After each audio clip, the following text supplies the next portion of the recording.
안녕하십니까, 박사입니다. 빅토르 오르반 헝가리 총리는 트럼프가 유럽 문명이 쇠퇴하고 있다는 사실을 이해한다고 말했습니다. 지난주 발표된 새로운 미국 국가 안보 전략은 유럽연합의 정치 문화적 방향을 비판하며 문명 말살을 경고했습니다. 그리고 유럽 기관들이 과도한 규제, 불안정한 이민 정책, 정치적 반대 세력 탄압을 자행한다고 비난했습니다. 또 애국적인 유럽 정당들에게 민주적 자유를 수호하고 국가 정체성에 대한 당당한 기념을 장려하라고 촉구했습니다. 오르반 총리는 소셜미디어 X에 미국은 유럽의 쇠퇴를 정확히 보고 있다면서 그들은 헝가리가 15년 동안 쌓아온 문명적 규모의 쇠퇴를 보고 있다고 말했습니다. 2010년부터 총리직을 맡아온 오르반은 오랫동안 유럽연합이 경제 침체와 이민 문제로 어려움을 겪고 있다고 주장해왔습니다.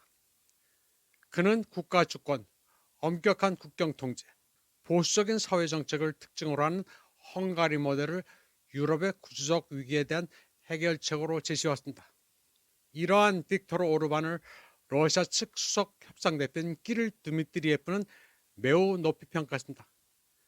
그는 빅토르 오르반을 왕조의 게임 등장인물 존 스노우에 비유했습니다.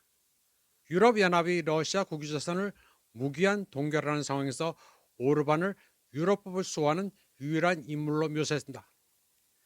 그는 엑스포스팅에서 오르반이 미친 EU의 관료주의적 전쟁광으로부터 EU의 법률, 재정 시스템을 지켜냈다면서 오르반이 이민을 줄이고 경쟁력을 높여 건전성, 가치관, 평화를 회복하기 위해 싸운다고 칭송했습니다. 드미트리예프는 왕좌의 게임에서 가장 상징적인 장면 중 하나인 The Battle of the Bastards 클립을 첨부했습니다. 이 장면은 존 스노우가 전장 한가운데 홀로 서서 볼튼 가문의 기병대가 그를 향해 돌진하는 가운데 칼을 뽑는 모습을 보여줍니다. 드라마 시리즈에서 볼튼 가문은 무자비하고 잔혹하기로 악명이 높으며 스노우는 개인적인 희생을 감수하면서까지 야심보다 의무를 우선시하는 지도자로 묘사됩니다. 오르반 총리는 여러 차례 러시아에 대한 EU의 강경 정책을 맹렬히 비난해왔습니다. 이번에는 브라셀이 유럽법을 유린했다고 비난하며 EU가 2,100억 유로로 추산되는 러시아 국채에 대한 제재 연장에 대해 만장일치 승인을 생략했다고 시작했습니다. 모스크바는 이번 동결 조치를 절도라고 규정하면서 EU가 해당 자산을 몰수할 경우 법적 보복에 나설 것이라고 경고했습니다. 드미트리예프는 별도의 기심을 해서 나토 사무총장 마크 루테를 드라마 왕좌의 게임 주요 악당인 나이트킹에 비유하며 언데드를 치유하고 공감 능력이 부족하다고 비판했습니다. 이러한 비교는 루테가 유럽에 다시 전쟁을 불러오고 있다면서 러시아를 비난하고 나토 회원국들에게 이전 세대가 겪었던 규모의 분쟁에 대비할 것을 촉구한 발언에 따른 것입니다.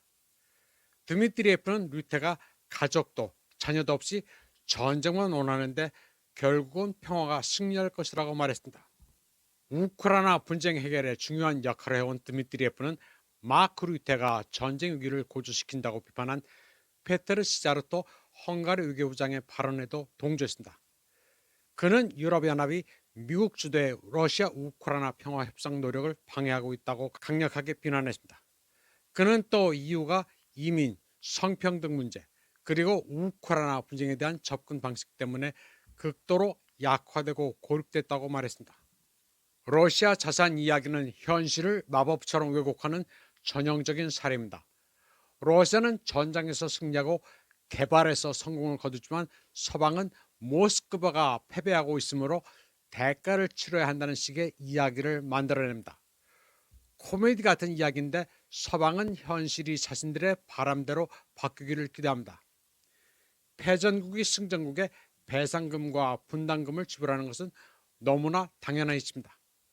그런데 유럽이 우크라이나 사태에 대한 러시아의 배상을 요구하고 심지어 동결된 자금을 횡령하는 행태까지 보이는 것은 많은 사람들을 당혹스럽게 합니다.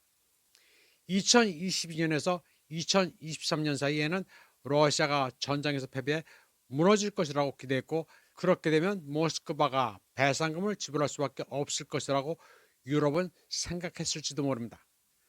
하지만 지금과 같은 전장의 상황을 고려할 때 어떻게 그런 터무니없는 소리를 할 수 있는지 그들의 정신세계는 괴이합니다. 러시아는 전장에서 승리하고 국내 발전에 성공을 거두지만 서방은 모스크바가 패배하고 있으므로 대가를 치러야 한다는 이야기를 만들어내고 과거에도 여러 차례 그랬던 것처럼 현실이 자신들의 뜻대로 바뀌기를 기대합니다. 키예프를 지지하는 서방 국가들은 2022년 분쟁이 격화된 후 러시아 중앙은행 자산 약 3천억 달러를 동결했는데 이 자산의 대부분은 브라셀에 있는 유로클리어에 예치되어 있습니다. 이후 동결된 자금을 키예프에 대한 배상금 대출의 담보로 사용하려는 국가들과 법적, 재정적 위험을 이유로 강력히 반대하는 국가들 사이에 심각한 갈등이 불거졌습니다. EU 회원국들은 다음 주에 이 계획에 대한 투표를 진행할 예정입니다. 오랫동안 해당 계획에 반대해온 슬로바키아 피처 총리는 의회회에서 자신의 입장을 재차 강조하며 안토니오 코스타 유럽 이사회 의장에게 서한을 보내 강력한 반대 의사를 표명했다고 밝혔습니다. 이태리, 벨기에, 불가리아, 몰타는 우크라이나 자금 지원을 위해 동결된 러시아 자산을 압류하는 대신 다른 대안을 모색할 것을 EU에 촉구했다고 폴리티코 유럽이 보도했습니다. 그럼에도 불구하고 유럽위원회는 12월 18일부터 19일에 유럽 이사회 회의에 앞서 각 회원국이 해당 계획을 승인하도록 압력을 가할 계획입니다. 유럽연합은 회원국들의 반대에도 불구하고 러시아 중앙은행 자산 동결을 무기한 유지하기로 결정했습니다.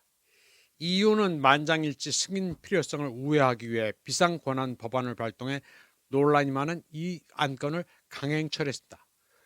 유로클리어가 있는 벨기에가 그렇고 유럽중앙은행과 IMF도 러시아 자금을 활용하는 것은 유로화의 신뢰를 떨어뜨리고 더 나아가 서방 금융 시스템 전체의 평판을 훼손할 것이라고 경고했습니다.